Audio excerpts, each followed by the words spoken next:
Assalamualaikum warahmatullahi wabarakatuh. Sampurasun dulur telembur barayati kota.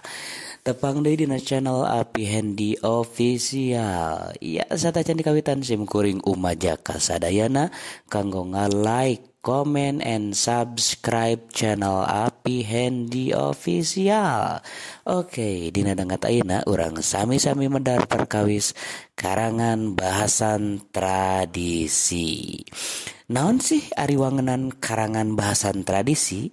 Nyaeta karangan basa lancaran anu eusina ngaguar, medar atawa ngadadarkeun hiji perkara anu jadi harapan sangkan nu maca meunang katerangan atanapi informasi anu tetela ngeunaan hiji perkara. Tah eta perkawis wangenan karangan bahasan tradisi. Nah, anu salajengna atuh kumaha karangan bahasan teh kudu kumaha? Karangan bahasan teh kudu nu kahiji kudu puguh entep seureuna atanapi sistematis. Lajeng anu kadua ngawincik sarta mertelakeun kalawan tetela. Nu katiluna ngagunakeun basa anu sahinasna atanapi lugas saujratna sarta teu loba raehan kitu.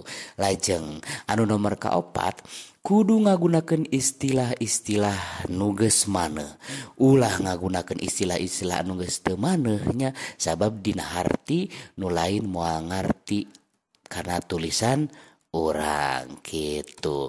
Nah, salajengna pawargi sadayana urang sami-sami pedar lengkah-lengkah nulis karangan bahasan. Nu nomor kahiji, tangtukeun heula jejerna.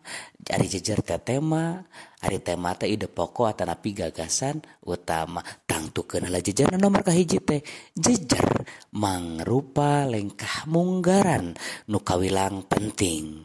Ari sababna lengkah-lengkah saterusna dina nulis museur kana jejer. Nah, anu kadua tangtukeun tujuanana. Nah, bet kudu ditangtukeun tujuanana. A. Sangkan anu maca menang informasi.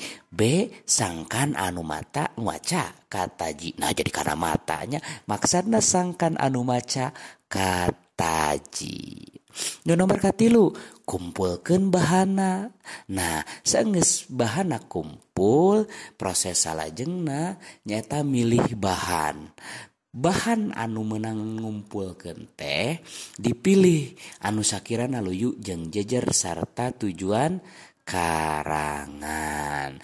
Anu salajengna jieun rangkai karanganana. Lajeng nu nomor genep mekarkeun rangkai karanganana.